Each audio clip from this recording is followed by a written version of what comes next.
समय की बात है, रामपुर नाम के गांव में बंटू नाम का एक बहुत चतुर आदमी रहता था।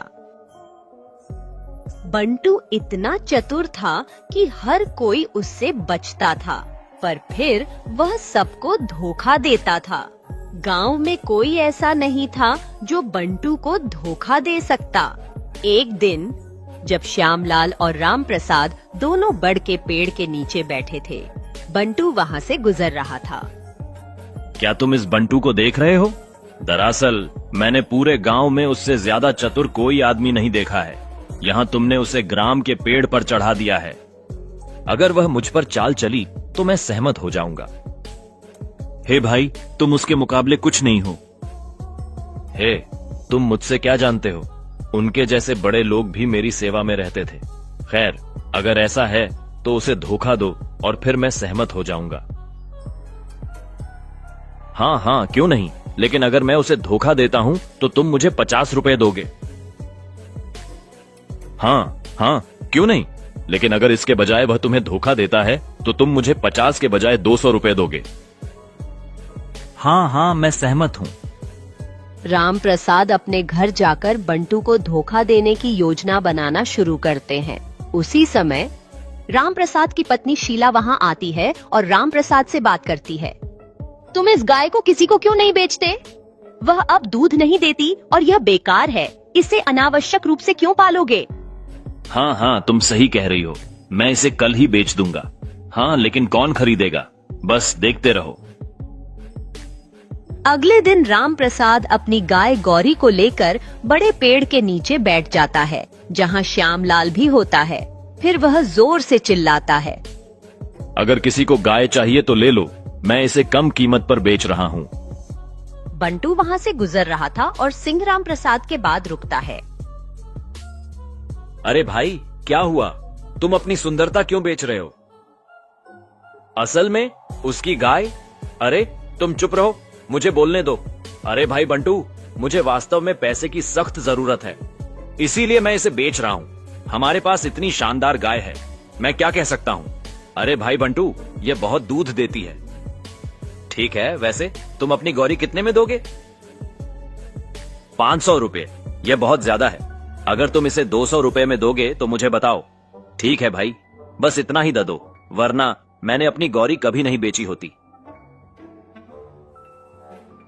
राम प्रसाद अपनी गाय बंटू को बेचकर बहुत खुश हैं और बंटू के जाने के बाद यहाँ वह श्यामलाल से जोर से बात करते हैं। देखो, मैंने तुमसे कहा था कि मैं इस बंटू को मूर्ख बना सकता हूँ। देखो, मैंने कितनी बेकार गाय 200 रुपए में बेच दी, जो कि 100 रुपए की भी नहीं थी। अब बताओ भाई। हाँ भाई, मैं तुमसे सहमत हूँ। शर्त के अनुसार यह 50 रुपए हैं। राम प्रसाद उस दिन बहुत खुश थे, लेकिन जब बंटू घर जाकर गाय से दूध निकालने की कोशिश करता है, गाय नहीं देती। राम प्रसाद ने मुझे इस बार मूर्ख बनाया। ठीक है, ऐसा लगता है कि इसे नहीं पता कि बंटू क्या है। अगले दिन बंटू इसी गाय को उसी पीपल के पेड़ के नीचे बांधता है और लॉटरी टिकट वितरित करना शुरू करता है। सिर्फ 10 रुपए में एक लॉटरी टिकट खरीदें और जो भी लॉटरी जीतता है उसे यह गाय मिलेगी। यह सुनकर 2-3 लोग वहां इकट्ठा होते हैं और बंटू से 10 रुपए के टिकट खरीदते हैं। बंटू 20 लॉटरी टिकट बेचता है और बदले में 200 रुपए प्राप्त करता है। अब अगले दिन हरिया का लॉटरी टिकट निकलता है। हरिया बहुत खुश होता है। अरे बंटू, यह हमारा लॉटरी टिकट है। अब यह कार हमारी है। धन्यवाद। ओ हाँ, हरिया भैया, बधाई। कृपया अपनी गाय ले लीजिए।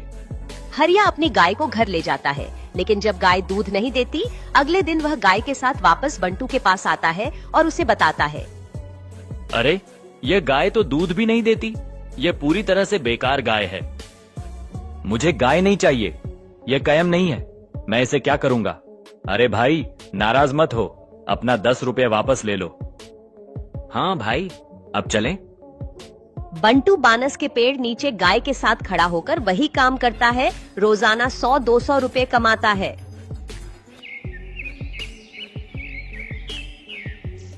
अब एक दिन जब बंटू अपनी गाय के साथ गाय चराने निकल रहा था, उसने रास्ते में राम प्रसाद और श्यामलाल से मुलाकात की।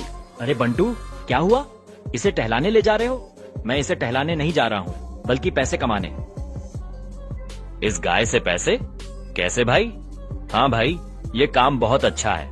मैं रोजाना 100 से 200 रुपए के टिकट बेचता हूँ और उन्हें उस व्यक्ति को देता हूँ जो गाय को पाएगा। अगले दिन वह गाय वापस कर देता है क्योंकि यह दूध नहीं देती, और मैं उसका 10 रुपए वापस कर देता हूँ। अब तक मैंने इस गाय से 4 से 5 हजार रुपए कमाए हैं।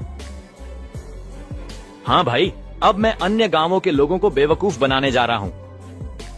बंटू वहाँ से चला जाता है, लेकिन यह सुनकर राम प्रसाद और श्यामलाल की कान खड़ी हो जाती हैं। उसने मेरे 200 रुपए की गाय से 4000 से 5000 रुपए कमाए। ओह भगवान, यह आदमी अविश्वसनीय है। मैंने तुम्हें पहले ही बता दिया था कि पूरे गांव में उसके जैसा कोई नहीं है।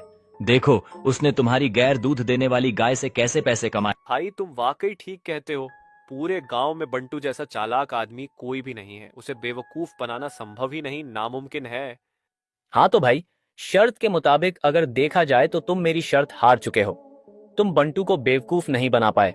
लाओ, अब मुझे मेरी शर्त के पैसे दो। रामप्रसाद ने अपनी जेब से पैसे निकाल लिए और श्यामलाल को दिए, क्योंकि वह बंटो को बेवकूफ नहीं बना सका। और बंटो, जो वास्तव में पूरे गांव में सबसे ज्यादा चालाक और होशियार निकला।